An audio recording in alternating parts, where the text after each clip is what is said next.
Je vous emmène aujourd'hui à Anvin, au château d'Anvin, dans la province du Hainaut, près de Tournai, à quelques kilomètres de Tournai.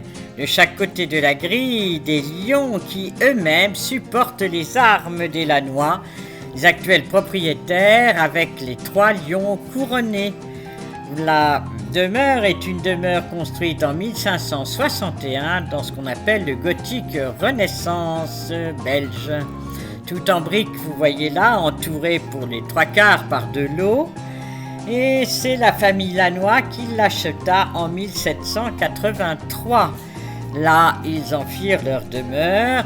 Regardez le jardin d'un côté de la maison avec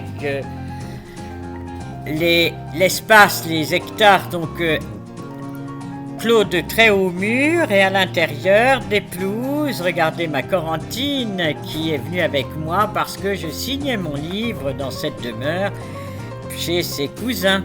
Là, elle prend des idées pour son jardin du Brosset, avec une partie prairie, une partie des allées goudronnées, donc peu d'entretien, même si c'est pas ravissant, et de l'autre côté, une partie avec des pelouses et des arbres fruitiers au milieu des pelouses. Voilà de bonnes idées.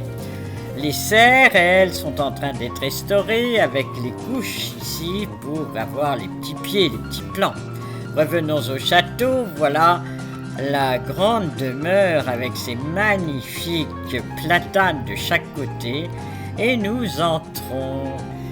C'est Charles de Lannoy qui rendit célèbre la famille. Regardez la chapelle à l'intérieur du château qui a été aménagée vers 1850. C'est en effet en 1525 à la bataille de Pavie que Charles de Lannoy fit prisonnier le roi de France. Rien que cela, François Ier. Donc c'était la gloire d'avoir fait prisonnier le roi de France. Cette famille qui habitait à Lannoy entre Lille et Roubaix depuis 1290 avait déjà eu des soldats tués à Azincourt. Puis ils furent tous très célèbres, la plupart très célèbres. Philippe de Lannoy, chevalier de la Toison d'Or, regardez-les là dans les tableaux. Ils ont été aussi chambellans des ducs de Bourgogne, regardez celui-là, échevin de la ville de Tournai.